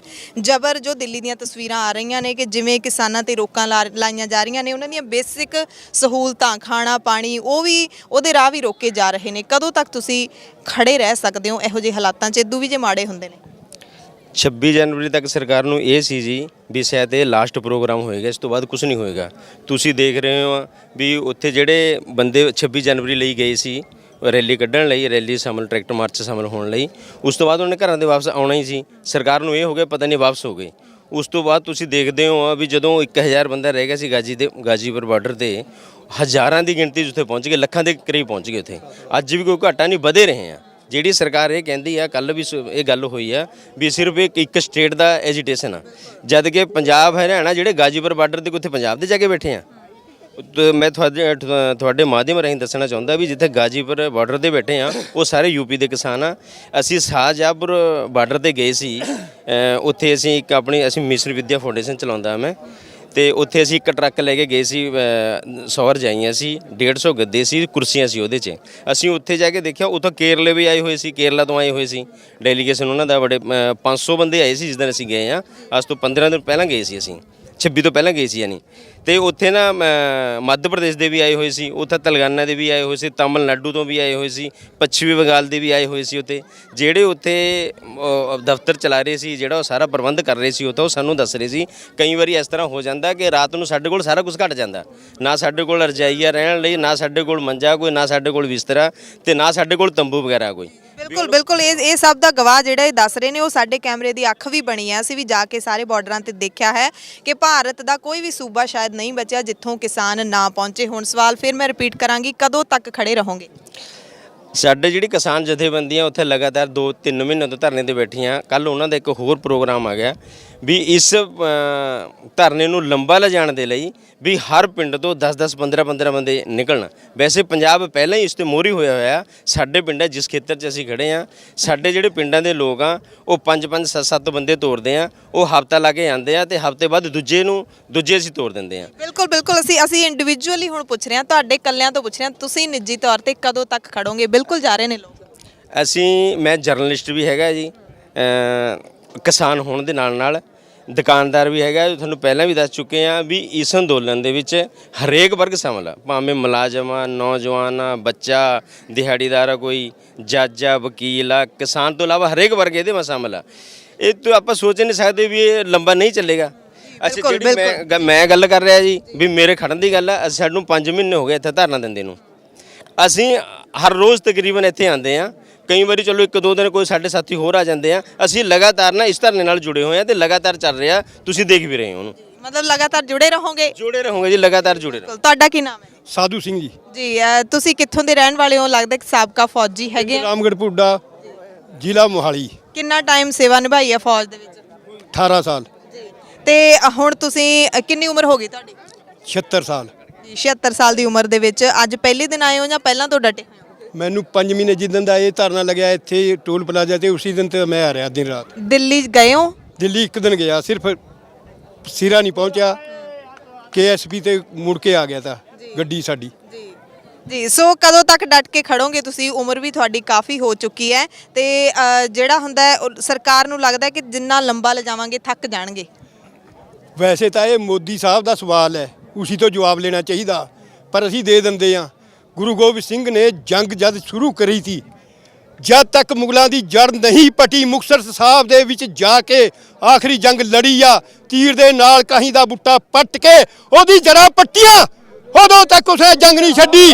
ਸਾਡੀ ਵੀ ਜੰਗ ਉਸੇ ਤਰ੍ਹਾਂ ਰਹੇਗੀ ਜਦ ਤੱਕ ਮੋਦੀ ਦੀ ਜੜ੍ਹਾਂ ਨਹੀਂ ਪੱਟੀ ਜਾਣਗੀ। ਮੋਦੀ ਦੀ ਜੜ੍ਹਾਂ ਨਹੀਂ ਪੱਟੀ ਜਾਣਗੀ, ਮੋਦੀ ਦੀ ਜੜ੍ਹਾਂ ਨਹੀਂ ਪੱਟੀ ਜਾਣਗੀ ਜਦ ਤੱਕ ਜੰਗ ਸਾਰਾ ਆਰੰਭ ਰਹੇਗਾ। ਜੀ ਜੀ ਬਿਲਕੁਲ। ਸੋ ਇਹ ਰੋਹ ਹੈਗਾ ਆ। ਇਹਨਾਂ ਨੇ ਫੌਜ ਦੇ ਵਿੱਚ ਵੀ ਸੇਵਾ ਕੀਤੀ ਹੈ, ਦੇਸ਼ ਦੀ ਸੁਰੱਖਿਆ ਦੇ ਲਈ ਆਪਣੀਆਂ ਸੇਵਾਵਾਂ ਦਿੱਤੀਆਂ ਨੇ 18 ਸਾਲ ਤੱਕ ਤੇ ਹੁਣ ਗੁੱਸਾ ਹੈ ਇਹ ਕਿਉਂਕਿ ਸਰਕਾਰ ਗੱਲ ਨਹੀਂ ਮੰਨ ਰਹੀ। ਜਵਾਨ ਵੀ ਸੜਕਾਂ ਤੇ ਹੈ ਸਾਬਕਾ ਹੋ ਕੇ ਤੇ ਕਿਸਾਨ ਵੀ ਸੜਕਾਂ ਦੇ ਉੱਤੇ ਆ। ਦੋਵੇਂ ਜਿਹੜੇ ਵਰਗ ਨੇ ਇਹੋ ਜਿਹੇ ਨੇ ਸਮਾਜ ਦੇ ਜਿਹੜੇ ਦੇਸ਼ ਦੀ ਸੁਰੱਖਿਆ ਦੇ ਲਈ ਬਹੁਤ ਵੱਡਾ ਯੋਗਦਾਨ ਪਾਉਂਦੇ ਨੇ। ਇੱਕ ਢਿੱਡ ਭਰਦਾ, ਦੂਸਰਾ ਸੁਰੱਖਿਆ ਕਰਦਾ ਹੈ। ਸੋ ਜਿਸ ਤਰੀਕੇ ਦੇ ਨਾਲ ਉੱਥੇ ਰੋਕਾਂ ਲਾਈਆਂ ਹੋਈਆਂ ਨੇ, ਕੰਡਿਆਲੀਆਂ ਤਾਰਾਂ, ਤੁਸੀਂ ਫੌਜ ਦੇ ਵਿੱਚ ਰਹੇ ਹੋ, ਕੀ ਇਹੋ ਜਿਹੀਆਂ ਹੀ ਰੋਕਾਂ ਜਿਹੜੀਆਂ ਅੰਤਰਰਾਸ਼ਟਰੀ ਸਰਹੱਦਾਂ ਤੇ ਹੁੰਦੀਆਂ ਨੇ ਕਿਵੇਂ ਤੁਸੀਂ ਦੇਖਦੇ ਹੋ ਉਹਨੂੰ? ਇਹ ਜਿਹੜੀਆਂ ਰੋਕਾਂ ਲਾਈਆਂ, ਕਬੀਰ ਸਾਹਿਬ ਨੇ ਕਿਹਾ ਤਾਂ ਪੜੋਸੀ ਕਾ ਜੋ ਹੁਆ ਹੈ ਆਪਣੇ ਵੀ ਤੂੰ ਜਾਣ। ਇਹ ਜਿਹੜੇ ਰੋਕਾਂ ਲਾਈਆਂ ਇਹ ਕਿਸਾਨਾਂ ਦੇ ਅੱਗੇ ਨਹੀਂ ਲਾਈਆਂ, ਮੋਦੀ ਨੇ ਆਪਣੇ ਕੋਠੀਆਂ ਦੇ ਅੱਗੇ ਲਾਈਆਂ। ਅਮਿਤ ਸ਼ਾਹ ਨੇ, ਚੁੱਗ ਨੇ, ਇਹ ਜਿਹੜੇ ਬੜੇ ਬੜੇ ਮਿਨਿਸਟਰਾਂ 4-5 ਛੋਟਾ ਜਿਹਾ ਟੋਲਾ ਇਹਨਾਂ ਨੇ ਆਪਣੇ ਕੋਠੀਆਂ ਦੇ ਚਫੇਰੇ ਲਾਈਆਂ। ਇਹਨੂੰ ਇਹ ਨਹੀਂ ਪਤਾ ਕਿ ਅਨੰਦਪੁਰ ਸਾਹਿਬ ਦੇ ਵਿੱਚ ਥੋੜੇ ਜਿਹੇ ਸਿੰਘਾਂ ਨੂੰ 10 ਲੱਖ ਨੇ ਘੇਰਾ ਪਾਇਆ ਸੀ, ਉਹ ਨਿਕਲ ਗਏ ਸੀ। ਉਹਨਾਂ ਨੇ ਆ ਕੇ ਮੁਕਤਸਰ ਤੱਕ ਜੰਗਾਂ ਲੜੀਆਂ, 4 ਜੰਗਾਂ ਲੜੀਆਂ ਤੇ ਅੱਜ ਇਹ ਆਪਣੀ ਰਾਜਧਾਨੀ ਦੇ ਵਿੱਚ ਕਿੱਲ ਵੀ ਲਾ ਰਿਹਾ, ਦੁਆਰਾ ਵੀ ਵੈਲਡਿੰਗ ਕਰ ਕਰਕੇ 8-8 ਸੂਤ ਦੇ ਸਰੀਏ ਪੱਕੀਆਂ ਦੁਆਰਾ ਬਣਾ ਰਿਹਾ। ਪਰ ਅੱਜ ਇਹ ਦੁਆਰਾ ਕਿਸਾਨਾਂ ਦੇ ਅੱਗੇ ਨਹੀਂ, ਉਹਨਾਂ ਦੀ ਕੋਠੀਆਂ ਦੇ ਚਫੇਰੇ ਹੋਣਗੀ। ਜਿਸ ਤਰ੍ਹਾਂ ਉਹ ਦਿੱਲੀ ਨੂੰ ਘੇਰਾ ਪਾਣਾ ਚੱਕਦਾ, ਕਿਸਾਨ ਇੱਕ ਦਿਨ ਦੁਖੀ ਹੋ ਕੇ ਲਾਸਟ ਟਾਈਮ ਜਿਸ ਦਿਨ ਆਏਗਾ ਇਹਨਾਂ 4-5 ਦੀਆਂ ਕੋਠੀਆਂ ਨੂੰ ਘੇਰਾ ਪਾ ਕੇ ਇਹੋ ਜਿਹੇ ਸੂਏ ਕੱਢਣਗੇ, ਇਹ ਬਾਹਰ ਨਹੀਂ ਨਿਕਲਣਗੇ। ਇਹਨਾਂ ਨੂੰ ਅੰਦਰੇ ਅੱਗ ਲਾ ਕੇ ਸਾੜਨਗੇ, ਸਾੜਨਗੇ, ਸਾੜਨਗੇ। ਤੁਹਾਡਾ ਕੀ ਨਾਮ ਹੈ ਜੀ? ਮੇਰਾ ਨਾਮ ਜੀ ਕੈਪਟਨ ਹਰਭਜਨ ਸਿੰਘ। ਤੁਸੀਂ ਕੈਪਟਨ ਰਹੇ ਹੋਏ ਹੋ ਫੌਜ ਦੇ ਵਿੱਚ, ਕਾਫੀ ਸਾਰੇ ਜਿਹੜੇ ਸਟਾਰ ਨੇ ਉਹ ਲੱਗੇ ਹੋਏ ਨੇ। ਸੋ ਜਿਸ ਤਰੀਕੇ ਦੇ ਨਾਲ ਸਰਹੱਦਾਂ ਦੇ ਉੱਤੇ ਕਿਸਾਨ ਬੈਠੇ ਨੇ ਉਹਨਾਂ ਨੂੰ ਜਿਵੇਂ ਕਿੱਲਾਂ ਲਾ ਕੇ ਰੋਕਿਆ ਜਾ ਰਿਹਾ ਹੈ, ਜਿਵੇਂ ਉਹ ਕੰਡਿਆਲੀ ਤਾਰ ਲਾਈ ਜਾ ਰਹੀ ਹੈ, ਇਹੋ ਜਿਹੇ ਪ੍ਰਬੰਧ ਕਹਿੰਦੇ ਅੰਤਰਰਾਸ਼ਟਰੀ ਸਰਹੱਦਾਂ ਤੇ ਹੁੰਦੇ ਨੇ, ਕੀ ਇਹ ਸੱਚ ਹੈ? ਅੰਤਰਰਾਸ਼ਟਰੀ ਸਰਹੱਦ ਤੇ ਇੰਨੀ ਵੱਡੀ ਹੈ ਮੈਡਮ ਜੀ ਕਿ ਤੁਸੀਂ ਪਿਕਟਾਂ ਵੀ ਅਗਰ ਵੇਖੋਗੇ ਕਿ 4-4 5-5 ਕਿਲੋਮੀਟਰ ਦੇ ਪਿਕਟ ਹੁੰਦੀ ਹੈ ਉੱਥੇ। ਇਹ ਤੇ ਇੱਕ ਉੱਥੇ ਮਾਈਨਸ ਲੱਗਦੇ ਆ, ਮਾਈਨਸ ਫੀਲਡ ਉਹਨੂੰ ਕਹਿੰਦੇ ਆ, ਐਂਟੀ ਟੈਂਕ ਮਾਈਨ ਜਾਂ ਦੂਜੇ ਮਾਈਨ, ਲੇਕਿਨ ਉਹ ਵੀ ਉੱਥੇ ਹੁੰਦੇ ਆ ਜਿੱਥੇ ਕਿ ਇਹ ਪਤਾ ਹੁੰਦਾ ਕਿ ਇੱਥੇ ਲੜਾਈ ਲੱਗਣ ਦੇ ਕਿਧਰੋਂ ਦੀ ਅਸੀਂ ਐਡਵਾਂਸ ਕਰਨੇ ਆ, ਕਿਧਰੋਂ ਦੀ ਅਸੀਂ ਵਿਡਰੋਲ ਕਰਨਾ। ਸੋ ਇਹ ਜੋ ਮੋਦੀ ਕਰ ਰਿਹਾ ਹੈ, ਇਹ ਮੇਰੇ ਖਿਆਲ 'ਚ ਤੇ ਜਿਵੇਂ ਉਹ ਕਹਿੰਦੇ ਨਾ ਅੱਤ ਤੇ ਖੁਦਾ ਦਾ ਵੈਰ ਹੁੰਦਾ, ਉਹ ਗੱਲ ਕਰ ਰਿਹਾ। ਇਹਨੂੰ ਇਹ ਹੋ ਗਿਆ, ਇੱਕ ਤੁਹਾਨੂੰ ਮੈਂ ਛੋਟੀ ਜਿਹੀ ਮਿਸਾਲ ਦੇਣ ਲੱਗਿਆ ਕਿ ਇਹ ਜੋ ਮੁਸਲਿਮ ਕੌਮ ਹੈ ਉਹ ਨਮਾਜ਼ ਪੜ੍ਹਨ ਤੋਂ ਬਾਅਦ ਅੱਲਾਹੂ ਅਕਬਰ ਦਾ ਨਾਅਰਾ ਲਾਉਂਦੀ ਹੈ। ਉਹਦਾ ਕਾਰਨ ਕੀ ਸੀ ਕਿ ਅਕਬਰ ਬਾਦਸ਼ਾਹ ਨੇ ਆਪਣਾ ਨਾਮ ਕਹਾਉਣ ਵਾਸਤੇ ਕਿਹਾ ਸੀ ਅੱਲਾਹੂ ਅਕਬਰ ਬੋਲੋ। ਔਰ ਹੁਣ ਸਾਡੀ ਜਿਹੜੀ ਜਨਰੇਸ਼ਨ ਆ ਇਹ ਹਰ ਮੋਦੀ ਕਹਿੰਦੀ ਹੈ। ਇਹ ਤੇ ਹੁਣ ਪ੍ਰਮਾਤਮਾ ਬਣ ਗਿਆ, ਇਹਨੇ ਕਿਹਾ ਪਤਾ ਨਹੀਂ ਮੈਂ ਪ੍ਰਮਾਤਮਾ ਹੀ ਬਣ ਗਿਆ। ਸੋ ਇਹ ਅੱਤ ਤੇ ਖੁਦਾ ਦਾ ਵੈਰ ਆ ਤੇ ਇਹਨੇ ਬਹੁਤ ਗਲਤ ਪੰਗਾ ਲੈ ਲਿਆ। ਇਹ ਕਾਰਵਾਈ ਜਿਹੜੀ ਕੀਤੀ ਜਾ ਰਹੀ ਹੈ ਸਰਕਾਰ ਦੇ ਵੱਲੋਂ, ਰੋਕਾਂ ਲਾਈਆਂ ਜਾ ਰਹੀਆਂ ਨੇ, ਇਹੋ ਜੀ ਕਾਰਵਾਈ ਦੁਸ਼ਮਣ ਦੇਸ਼ ਨਾਲ ਕੀਤੀ ਜਾਂਦੀ ਹੈ ਜੋ ਇੱਥੇ ਹੋ ਰਹੀ ਹੈ ਕਿਸਾਨਾਂ ਨਾਲ। ਬਿਲਕੁਲ ਇਹ ਉੱਥੇ ਦੁਸ਼ਮਣਾਂ ਦੇ ਅੱਗੇ ਲਾਈ ਜਾਂਦੀ ਹੈ ਔਰ ਇਹ ਇੱਥੇ ਲਾਉਣ ਦਾ, ਇਹ ਸਾਡੀ ਜਿਹੜੀ ਡੈਮੋਕ੍ਰੇਸੀ ਹੈ ਇਹ ਬਿਲਕੁਲ ਖਤਮ ਕਰਨੀ ਚਾਹੁੰਦਾ ਹੈ, ਇਹ ਡਿਕਟੇਟਰਸ਼ਿਪ ਕਰਨੀ ਚਾਹੁੰਦਾ ਹੈ। ਔਰ ਅਗਰ ਇਹਨੂੰ ਇਹ ਸ਼ੱਕ ਆ ਕਿ ਸਿਰਫ ਇਹ ਤੇ ਧਰਨਾ ਪੰਜਾਬ ਦਾ ਹੀ ਹੈ, ਇਹ ਹੁਣ ਜਨ ਅੰਦੋਲਨ ਸ਼ੁਰੂ ਹੋ ਗਿਆ। ਨਾ ਕੋਈ ਕੌਮ ਦੀ ਗੱਲ ਹੈ, ਹਿੰਦੂ ਸਿੱਖ ਮੁਸਲਿਮ ਈਸਾਈ, ਇਸ ਅੰਦੋਲਨ ਨੇ ਸਾਰਿਆਂ ਨੂੰ ਇਕੱਠੇ ਕਰਤਾ। ਇਸ ਅੰਦੋਲਨ ਨੇ ਇੱਕ ਦੁਨੀਆ ਨੂੰ ਇਹੋ ਜਿਹਾ ਇਕੱਠੇ ਕਰਤਾ ਕਿਉਂਕਿ ਪਹਿਲਾਂ ਇਹਨੇ 370 ਉਠਾਤਾ, ਮੁਸਲਮਾਨਾਂ ਨੂੰ ਦਬਾਤਾ, ਬੋਲੇ ਨਹੀਂ। ਫਿਰ ਉਹ ਇੱਕ ਸੀਏ ਲਿਆਂਦੀ, ਅੱਜ ਤੱਕ ਉਹਨੂੰ ਲਾਗੂ ਨਹੀਂ ਕਰ ਸਕੇ ਲੇਕਿਨ ਲਿਆਂਦੀ। ਉਸ ਤੋਂ ਬਾਅਦ ਇਹਨੇ ਇੱਥੇ ਪੰਜਾਬ ਨੂੰ ਆ ਕੇ ਚੁੰਡੀ ਵੜਤੀ, ਉਹਨੂੰ ਪਤਾ ਹੀ ਨਹੀਂ ਸਿੱਖ ਕੌਮ ਹੁੰਦੀ ਕੀ ਹੈ। ਇਹ ਤਾਂ ਮੋਦੀ ਦੀ ਬਹੁਤ ਹੀ ਵੱਡੀ ਜਿਹੜੀ ਹੈ ਉਹ ਨਾ ਸਮਝੀ ਹੈ। ਅਗਰ ਅੱਛਾ ਹੋਵੇ ਹੁਣ ਵੀ ਉਹ ਕਿਸਾਨਾਂ ਦੇ ਅੰਦੋਲਨ ਨੂੰ, ਇਹ ਕਾਨੂੰਨਾਂ ਨੂੰ, ਕਿਉਂਕਿ ਇਹ ਕਾਨੂੰਨ ਜੋ ਹੈ ਇਹ ਜ਼ਿਮੀਂਦਾਰਾਂ ਵਾਸਤੇ, ਕਿਸਾਨ ਵਾਸਤੇ ਨਹੀਂ ਹੈ, ਇਹ ਸਿਰਫ ਕੋਆਪਰੇਟਿਵ ਜਿਹੜੇ ਮਹਿਕਮੇ ਉਹਨਾਂ ਵਾਸਤੇ ਹੀ ਹੈ। ਹਾਲੇ ਤਾਂ ਸਰਕਾਰ ਦਾ ਜੋ ਰੌਂ ਹੈ, ਕੱਲ ਰਾਜ ਸਭਾ ਦੇ ਵਿੱਚ ਦੇਖਿਆ, ਉਹ ਹਾਲੇ ਤੱਕ ਤਾਂ ਹੈ ਨਹੀਂ ਕਿ ਸਰਕਾਰ ਮੰਨਣ ਦੇ ਕਿਸੇ ਵੀ ਰੌਂ ਦੇ ਵਿੱਚ ਹੈਗੀ ਹੈ। ਸਾਫ਼ ਕਰਤਾ ਉਹਨਾਂ ਨੇ ਕਿ ਇਹ ਲੰਬਾ ਚੱਲੂਗਾ। ਤੁਸੀਂ ਕਦੋਂ ਤੱਕ, ਕਿੰਨਾ ਟਾਈਮ ਤੱਕ ਚੱਲ ਸਕਦੇ ਹੋ? ਬੰਦਾ ਅੱਕ ਜਾਂਦਾ ਹੈ, ਥੱਕ ਜਾਂਦਾ ਹੈ, ਤੁਸੀਂ ਕਦੋਂ ਤੱਕ ਬੈਠੇ ਰਹਿ ਸਕਦੇ ਹੋ ਜੇ ਸਰਕਾਰ ਮੰਨਦੀ? ਇਹ ਮੈਡਮ ਅੱਕਣ ਥੱਕਣ ਵਾਲੀ ਗੱਲ ਨਹੀਂ ਹੈ। ਇਹ ਹੁਣ ਜਿਹੜਾ ਹੈ ਇਹ ਤੁਸੀਂ ਅਗਰ ਸੁਣਿਆ ਹੋਵੇਗਾ, ਟਕੈਤ ਨੇ ਕਿਹਾ ਸੀ ਵੀ ਇਹ ਸਾਡੀ ਪੱਗ ਦਾ ਸਵਾਲ ਆ। ਹੁਣ ਇਹ ਸਾਡੀ ਪੱਗ ਦਾ ਸਵਾਲ ਆ, ਸਾਡੀ ਇੱਜ਼ਤ ਦਾ ਸਵਾਲ ਆ। ਤੇ ਇਹ ਜ਼ਿਮੀਂਦਾਰ ਜਿਹੜੇ ਆ, ਕਿਸਾਨ ਜਿਹੜੇ ਆ 2024 ਤੱਕ ਮੰਨ ਕੇ ਬੈਠੇ ਆ ਕਿ ਇਹਨਾਂ ਦਾ ਤਖਤਾ ਉਲਟਾ ਕਰਕੇ ਉਸ ਤੋਂ ਬਾਅਦ ਹੀ ਧਰਨਾ ਚੱਕਾਂਗੇ। ਬਿਲਕੁਲ। ਸੋ ਇਹ ਵਾਰ-ਵਾਰ ਆਵਾਜ਼ ਜਿਹੜੀ ਆ ਰਹੀ ਹੈ ਕਿ 2024 ਤੱਕ ਕਿਸਾਨ ਇਹਨਾਂ ਧਰਨਿਆਂ ਦੇ ਉੱਤੇ ਬੈਠੇ ਰਹਿਣ ਦਾ ਪ੍ਰਣ ਲੈ ਚੁੱਕੇ ਨੇ। ਦ੍ਰਿੜਤਾ ਹੈਗੀ ਹੈ ਉਹ ਕਿ 2024 ਤੱਕ ਅਸੀਂ ਸਰਕਾਰ ਦਾ ਤਖਤਾ ਪਲਟ ਕਰਾਂਗੇ, ਉਦੋਂ ਤੱਕ ਅਸੀਂ ਇਹਨਾਂ ਧਰਨਿਆਂ ਤੋਂ ਨਹੀਂ ਉੱਠਾਂਗੇ। ਉਦੋਂ ਸ਼ਾਇਦ ਕਿਸਾਨਾਂ ਨੂੰ ਆਸ ਹੈ ਕਿ ਵੋਟਾਂ ਦੇ ਵੇਲੇ ਸਰਕਾਰ ਇਹਨਾਂ ਦੀ ਗੱਲ ਮੰਨ ਸਕਦੀ ਹੈ, ਕਿਉਂਕਿ ਵੋਟਾਂ ਲੈਣ ਲਈ ਸਰਕਾਰਾਂ ਕੁਝ ਵੀ ਕਰ ਸਕਦੀਆਂ। ਹਾਂਜੀ, ਕੀ ਕਹਿਣਾ ਚਾਹੁੰਦੇ? ਕੱਲ ਮੈਂ ਤੁਹਾਡੇ ਚੈਨਲ ਖਾਲਸ ਨੂੰ ਪਹਿਲਾਂ ਸਤਿ ਸ੍ਰੀ ਅਕਾਲ ਕਰਦਾ ਸਾਰੇ। ਮੇਰਾ ਨਾਮ ਗੁਰਜੀਤ ਸਿੰਘ ਹੈ। ਕੱਲ ਰਾਜ ਸਭਾ ਵਿੱਚ ਤੋਂ ਖੇਤੀਬਾੜੀ ਮੰਤਰੀ ਤੋਂ ਸਭ ਨੇ ਕਿਹਾ ਵੀ ਮੈਨੂੰ ਕੋਈ ਵੀ 11 ਮੀਟਿੰਗਾਂ ਹੋਈਆਂ, ਕੋਈ ਵੀ ਕਿਸਾਨ ਇਹ ਮਤਲਬ ਕਿ ਸੈਟੀਸਫਾਈ ਨਹੀਂ ਕਰਾ ਸਕਿਆ ਵੀ ਇਸ ਕਾਲਾ ਕੀ ਹੈ। ਮੈਂ ਤੁਹਾਡੇ ਚੈਨਲ ਦੇ ਮਾਧਿਅਮ ਰਾਹੀਂ ਤੋਮਰ ਸਾਹਿਬ ਨੂੰ ਇਹ ਸੁਨੇਹਾ ਦੇਣਾ ਚਾਹੁੰਦਾ ਵੀ ਸਾਡਾ ਇੱਕ ਲੀਡਰ ਹੈਗਾ ਰਾਜੇਵਾਲ, ਸਿਰਫ ਅਸੀਂ ਇੱਕ ਹੀ ਭੇਜਾਂਗੇ ਤੇ ਉਹ ਸਾਰੇ ਚੈਨਲਾਂ ਦੇ ਸਾਹਮਣੇ, ਸਾਰੇ ਆਲ ਵਰਲਡ ਦੇ ਸਾਹਮਣੇ ਡਿਬੇਟ ਕਰੇ, ਦੋਨੋਂ ਸਾਹਮਣੇ ਬੈਠ ਕੇ ਡਿਬੇਟ ਕਰਨ। ਦੁੱਧ ਦਾ ਦੁੱਧ ਤੇ ਪਾਣੀ ਦਾ ਪਾਣੀ ਹੋ ਸਕਦਾ ਹੈ। ਤੁਸੀਂ ਚੈਲੰਜ ਕਰਦੇ ਹੋ ਡਿਬੇਟ? ਚੈਲੰਜ ਕਰਦਾ ਮੈਂ ਤੁਹਾਡੇ ਚੈਨਲ ਦੇ ਮਾਧਿਅਮ ਰਾਹੀਂ, ਜਿਹੜੇ ਵੀ ਦੇਖ ਰਹੇ ਆ ਸਾਰੇ ਉਹਨਾਂ ਨੂੰ ਮੈਂ ਇਹ ਕਹਿੰਦਾ, ਇਹ ਚੈਲੰਜ ਕਰਦਾ ਤੋਮਰ ਸਾਹਿਬ ਨੂੰ, ਤੁਸੀਂ ਬੈਠ ਕੇ ਸਾਹਮਣੇ ਡਿਬੇਟ ਕਰੋ। ਤੇ ਜੇ ਤੁਸੀਂ ਡਿਬੇਟ ਰਾਹੀਂ ਸੈਟੀਸਫਾਈ ਸਾਰੇ ਲੀਡਰਾਂ ਨੂੰ ਕਰਾ ਸਕਦੇ ਆ, ਸਾਡੇ ਜਿਹੜੇ ਲੀਡਰ ਹੈ ਉਹਨਾਂ 'ਚ ਇੱਕ ਜਾਂ ਦੋ ਹੀ ਜਾਏਗਾ। ਤੁਸੀਂ ਚੈਨਲਾਂ ਦੇ ਮਾਧਿਅਮ ਰਾਹੀਂ ਸੈਟੀਸਫਾਈ ਕਰਾਓ। ਜੇ ਉਹ ਸੈਟੀਸਫਾਈ ਹੋ ਗਏ ਤਾਂ ਅਸੀਂ ਕਹਿਣਾ ਮੰਨ ਲਾਂਗੇ। ਲਾਈਵ ਡਿਬੇਟ ਦਾ ਤੁਸੀਂ ਲਾਈਵ ਡਿਬੇਟ ਚਾਹੁੰਦੇ ਅਸੀਂ, ਸਾਰਾ ਸੰਸਾਰ ਦੇਖੇ ਉਸ ਨੂੰ। ਜੇ ਮੀਟਿੰਗਸ ਦੇ ਵਿੱਚ ਤਾਂ ਉਹਨਾਂ ਦੀਆਂ ਆਪਸ 'ਚ ਗੱਲਾਂ ਹੋਈ ਚੁੱਕੀਆਂ, ਮੀਟਿੰਗ ਦੇ ਤੋਂ ਆਪਣੀਆਂ ਗੱਲਾਂ ਕਰਦੇ ਆ, ਜੋ ਉਹਨਾਂ ਦੇ ਮਨ 'ਚ ਹੁੰਦਾ ਉਹ ਦੱਸਦੇ ਆ। ਜਦੋਂ ਲਾਈਵ ਡਿਬੇਟ ਹੋਊਗੀ, ਅਸੀਂ ਪਹਿਲਾਂ ਵੀ ਇੱਕ ਦੋ ਲੀਡਰ ਨੇ ਪਹਿਲਾਂ ਵੀ ਕਿਹਾ ਤੁਸੀਂ ਲਾਈਵ ਡਿਬੇਟ ਕਰਨ ਤੋਂ ਕਿਉਂ ਭੱਜਦੇ ਆ? ਜਿਹੜੀ ਸਰਕਾਰ ਹੈ ਇਹ ਲਾਈਵ ਡਿਬੇਟ ਕਰਨ ਤੋਂ ਭੱਜਦੀ ਹੈ ਕਿਉਂਕਿ ਇਹਨਾਂ ਨੂੰ ਪਤਾ ਹੈ ਜਿਹੜਾ ਕਾਨੂੰਨ ਬਣਾਇਆ ਸਿਰਫ ਅਸੀਂ ਕੋਆਪਰੇਟ ਕਰਾਉਣ ਲਈ ਬਣਾਇਆ, ਸਾਡੇ ਨੇ ਨਹੀਂ। ਇਹ ਸਰਕਾਰੀ ਅੰਕੜੇ ਕਹਿੰਦੇ 45% ਲੋਕ ਕੁਪੋਸ਼ਣ ਦੇ ਸ਼ਿਕਾਰ ਹੈ। ਇਹਨਾਂ ਨੂੰ ਪਤਾ ਹੈ, ਉਹਨਾਂ ਨੂੰ ਰੋਟੀ ਵੀ ਨਸੀਬ ਨਹੀਂ ਹੁੰਦੀ ਵੱਡੇ ਵੱਡੇ ਸ਼ਹਿਰਾਂ 'ਚ। ਇਹ ਰੋਟੀ ਨੂੰ, ਹਰ ਕਣਕ ਨੂੰ ਬੰਦ ਕਰਨ ਨੂੰ ਫਿਰਦੇ ਆ, ਜਦ ਕਿ ਇਹ ਕੋਈ ਲਾਏ ਨਹੀਂ ਵੀ ਕਿਸੇ ਤੁਸੀਂ ਰੋਟੀ ਨੂੰ ਜਾਂ ਕਣਕ ਨੂੰ ਕਿਸੇ ਨੂੰ ਸਟੋਰ ਕਰ ਲਓ। ਸਟੋਰ ਤਾਂ ਆਪਾਂ ਤਾਂ ਕਰਦੇ ਆਂ ਵੀ ਜੇ ਸਰਪਲਸ ਹੋਵੇ, ਖਾਣ ਨੂੰ ਰੋਟੀ ਨਹੀਂ ਹੈਗੀ, ਇਹ ਸਟੋਰ ਕਰਨ ਨੂੰ ਕਾਨੂੰਨ ਬਣਾਈ ਜਾਂਦੇ ਆ। ਜੀ ਬਿਲਕੁਲ। ਸੋ ਖੇਤੀਬਾੜੀ ਮੰਤਰੀ ਨੂੰ ਇਹ ਸਾਰੇ ਕਿਸਾਨਾਂ ਦਾ ਜਵਾਬ ਹੈ ਤੇ ਇੱਕ ਵੱਡੀ ਗੱਲ ਇਹਨਾਂ ਨੇ ਕੀਤੀ ਹੈ ਕਿ ਅਸੀਂ ਲਾਈਵ ਡਿਬੇਟ ਦਾ ਚੈਲੰਜ ਕਰਦੇ ਹਾਂ। ਸਾਡੇ ਵੱਲੋਂ ਇੱਕ ਕਿਸਾਨ ਲੀਡਰ, ਚਾਹੇ ਬਲਵੀਰ ਸਿੰਘ ਰਾਜੇਵਾਲ ਹੋਣ ਜਾਂ ਫਿਰ ਕੋਈ ਹੋਰ ਲੀਡਰ, ਉਹਨਾਂ ਦੇ ਨਾਲ ਤੁਸੀਂ ਡਿਬੇਟ ਕਰੋ ਲਾਈਵ ਟੀਵੀ ਦੇ ਉੱਤੇ ਆ ਕੇ, ਤੇ ਅਸੀਂ ਤੁਹਾਨੂੰ ਸਾਰੀਆਂ ਇਸ ਕਾਨੂੰਨ ਦੇ ਵਿੱਚ ਜਿਹੜੀਆਂ ਕਮੀਆਂ ਨੇ ਉਹ ਸਾਰੀਆਂ ਗਿਣਵਾ ਦਾਂਗੇ।